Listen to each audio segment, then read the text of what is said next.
Some stories aren't meant to be heard at night, but you clicked anyway. Now there's no turning. The apartment that eats people. Elena Voss was 29, female, and already half dead inside when she answered the Craigslist ad, freelance journalist, podcast host. The kind of woman who chased ghosts for a living because real life had stopped scaring her after her husband walked out with their dog and the last of their savings. Studio in historic building.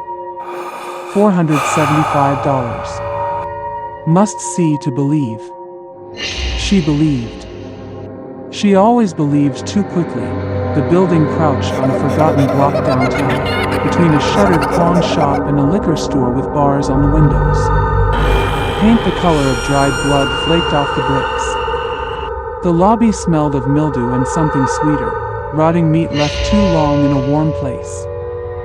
The landlord, Mr. Harlan, was a skeleton in a cardigan. He didn't ask for references. He didn't even look at her face. He just pressed the key into her palm like he was handing over a suicide note. 3rd floor. End of the hall. Don't open the closet after midnight, he said, already turning away. Elena laughed. She was still capable of laughing then. The apartment was perfect on paper. 12-foot ceilings.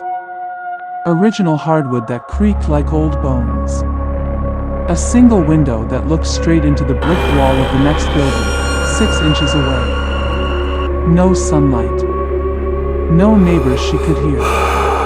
Just silence so thick it had weight. She set up her recorder that first night, episode 47, the apartment that eats people. Let's see if the rumors are bullshit. They weren't. At 3:17 a.m. the walls began to breathe. It wasn't loud. It was intimate. A slow, wet inhale that made the plaster expand half an inch, then a sigh that smelled like copper and bile. Elena sat up in bed, phone flashlight trembling. The sound came from inside the wall directly behind her headboard. She pressed her ear to it. Something pressed back. She jerked away, heart slamming. The recorder had caught it all, her sharp breath, the soft, hungry click of teeth. She told herself it was pipes. She told the internet the same thing the next morning in a short TikTok. Cheap rent horror story? Let's investigate. The views climbed. 47K in an hour. Comments flooded in. Girl run, my cousin lived there and vanished. It ate my brother. She read them aloud for content. She felt powerful. Day 3, the mail slot in the front door began delivering things that weren't mail. First, a single child's tooth, still bloody at the root. Second, a wedding ring she recognized. Her own, the one she'd thrown into the river after the divorce.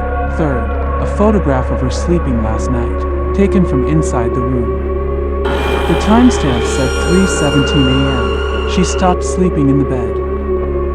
She slept on the floor with all the lights on and a kitchen knife under her pillow. The knife disappeared by morning. In its place lay a perfect replica of her left hand, severed at the wrist, still warm, still twitching. The walls were learning her. She started recording everything. Her voice, once smooth and confident for the podcast, began to fray. Night 4. I can hear it chewing now. Slow. Methodical. Like it's savoring. I think it's eating the previous tenant's one memory at a time. I found teeth in the drain. Adult teeth. They spelled my name. She uploaded the clip anyway. The algorithm loved it. The apartment that eats people trended. Sponsors slid into her DMs. Her follower count doubled overnight. The building noticed. On night 6 the ceiling lowered 6 inches while she was in the shower. She stepped out naked and dripping and found the room smaller, tighter, the air thick with the smell of her own fierce sweat. The wallpaper, cheap 1970s flowers, had begun to blister and split. Underneath, faces pressed outward. Real faces. Mouths open in permanent screams. One of them had her eyes. She tried to leave, the front door was gone. Where the door had been was now smooth wall, the same sickly beige as the rest of the apartment. She clawed at it until her nails tore off. The wall bled.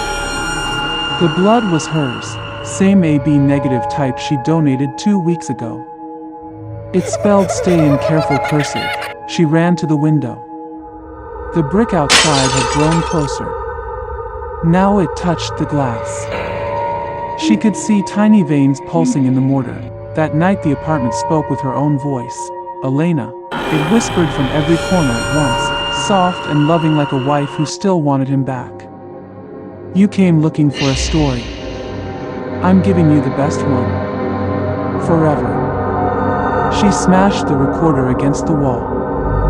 It didn't break. Instead, the little red light blinked faster, recording her sobs, her prayers, the wet sounds of something large moving behind the plaster. Night 8. Her body began to betray her. She woke up missing the tip of her tongue. She could feel the stump, raw and tasting of iron. In the bathroom mirror, her reflection smiled when she didn't. The reflection's teeth were sharper. She tried fire. Lit the curtains. The flames crawled upward, then turned inward, licking the walls like a lover. The apartment moaned in pleasure. The fire went out by itself, leaving perfect black scorch marks that formed the shape of her silhouette. Already missing the left arm, she understood then. It wasn't haunting her, it was digesting her, slowly. Intimately, one scream, one memory, one piece of flesh at a time.